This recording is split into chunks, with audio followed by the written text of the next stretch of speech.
Chapter 18, The Quiet Rift. After being ravaged by Jenna, Lucille needed a few days off, so Ben suggested they visit his parents, who lived 5 hours north by the beach.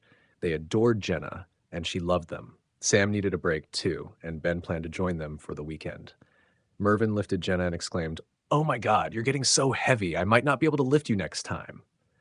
Jenna, playing with Grandpa's beard, replied, "I'm not getting bigger, you're just getting older." Mervyn set her down and warmly hugged Sam, kissing her on the cheek. Jenna spotted Granny waiting on the porch and ran over, joining her to walk inside. As Mervyn helped Sam unload the car, he said, "It was a good idea to come here, darling. Make yourself at home and don't worry about a thing. Ben couldn't make it?" Sam replied, "No, he had a client to look after and couldn't leave on short notice." Mervyn offered, "Let me put your suitcase in your room. Jenna can have the room next to ours." "But I thought she should sleep with me so I can keep an eye on," Sam began. Mervyn cut her off. "That's just crazy talk, my dear. She's perfectly fine. Schools these days take everything too seriously." Once everything was settled in the rooms, they joined Jenna in the living room. She was cautiously approaching Banjo, Mervyn's cat, who lay lazily in the sun.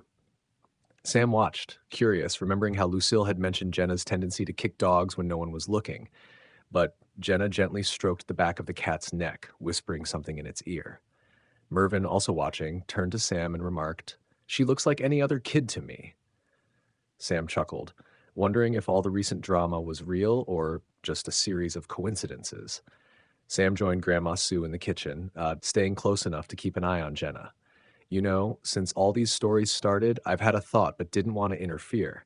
Maybe you should keep an eye on that babysitter." "Lucille? They love each other.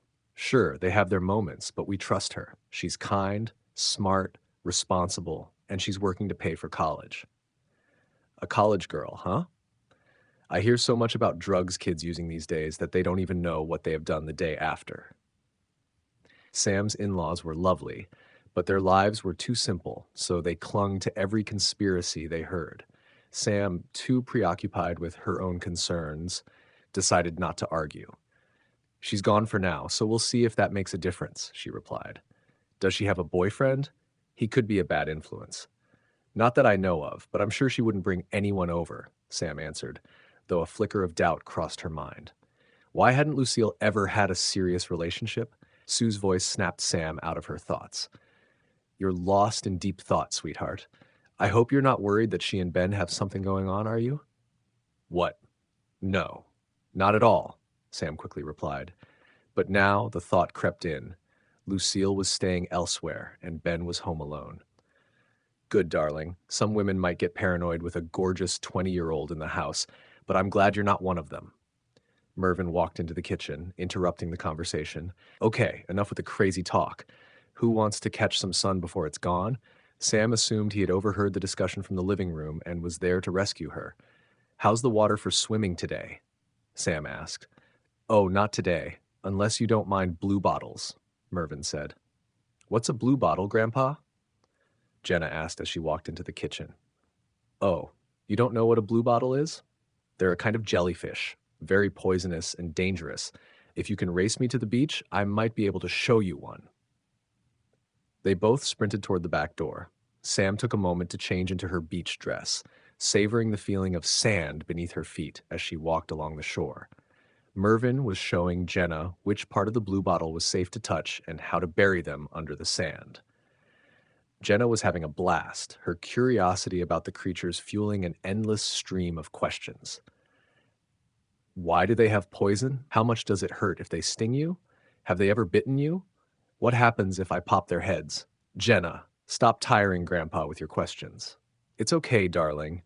We're having a great time together," Mervyn replied, trying to catch his breath. For his age, he was remarkably fit, but keeping up with Jenna was no easy feat. "So tell me about sharks, Grandpa. Have you seen any here?" "Yes, once, but not here. You don't have to worry about sharks. They never come this way." They resumed their chase along the shore, their laughter fading into the distance. Now it was just Sam, the sound of the ocean, and the voices in her head. She tried to focus on her book, The Blind Owl, but her scattered mind made it impossible. Why was everything so complicated? Her life, not just the book. After dinner, Mervyn was the one to tuck Jenna into bed and read her stories. He adored spending time with her, and Jenna worshipped him in return. It didn't take long before he returned to the living room. I think running on the beach wore her out. She passed out quickly. Just out of curiosity, though, what's the story about that Persian king who eats humans' brains? He doesn't eat humans' brains. Did she ask you to tell her the story again? Sam was livid. Sam tried to recall the story that Jenna had become obsessed with.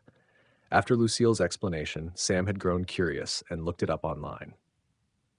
It's an ancient Persian tale. King Zahak was once a kind and just ruler, deeply loved by his people. But Satan, displeased with this goodness, appeared to Zahak in the guise of a chef and prepared sumptuous meals for him. Before this, the Persians were vegetarians, but Satan introduced Zahak to the taste of meat and blood, gradually corrupting his nature. Enchanted by the flavor, Zahak wished to reward the chef, but Satan only requested a kiss on the king's shoulders. That night, Zahak fell gravely ill with a high fever, and by morning, he discovered that snakes had begun to grow from the spots where Satan had kissed him. The doctors were baffled, unable to cure him, and fearful that removing the snakes might harm the king since they seemed to be part of him. Then Satan appeared once more, this time as a doctor, and declared that the only way to prevent the snakes from causing harm was to feed them 2 human brains each day.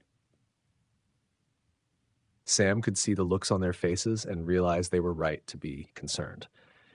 She tried to explain, it's a very deep and symbolic story about the corrupting influence of power and tyranny. It shows how unchecked ambition can lead to one's downfall, while emphasizing the importance of justice and the inevitability of fate. Consuming brains symbolizes preventing people from thinking, but eventually they wake up. A blacksmith who has lost 16 children starts a revolution. Sue interrupted. That sounds like a very profound story, but where did she hear it? It doesn't seem like a children's book. Sam knew she would regret it. Remember I mentioned that Lucille is a mythology student? Sue raised her eyebrows.